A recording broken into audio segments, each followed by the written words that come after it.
Hi guys, I'm back! So ayan, may na-discover kaming magandang lugar dito sa Alta de Tagaytay. So dito lang yan sa Cavite. Napakaganda po ng lugar. Tingnan nyo naman yung aming view. O diba? Wow! Breathtaking at agaw pansin ang napakagandang red car. So guys, ito nga palang Alta de Tagaytay ay napakalapit dun sa ating People's Park. Kung saan dun muna kami nag-spend ng aming time bago kami magbaba dito.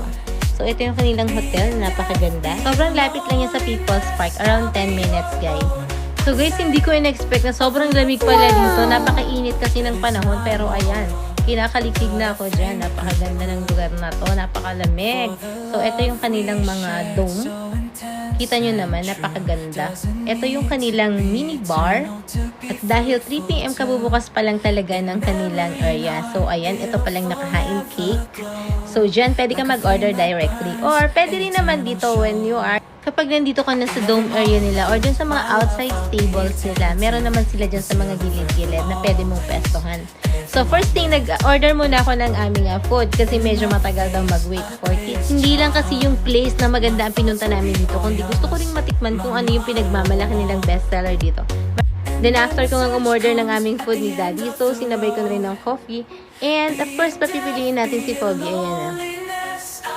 And guys, alam niyo ba kung anong tinuro niya una? Yung drinks daw niya, gin. Please. O ayan, big boy na talaga marunong ng pumili ng food niya and drinks niya. So while waiting, halina't samahan niyo ako at silipin natin kung gaano kaganda yung dome nila. So ayan, ito yung mga sample dome nila. So meron lang sila ditong 2, 4, 6 plus yung bar nila. So 7 lang. And then 6 pieces kung saan pwede ka magpabook. 10 to 15 person is kasya dyan sa loob ng dome. And guys, alam nyo ba, napakaganda talaga ng model dito. Ay, haha, ganda daw. So magkano nga ba ang dome? So, sa 3K, pwede ka na magpabook for 2 hours. Spend mo siya and then consumable naman yung food niya.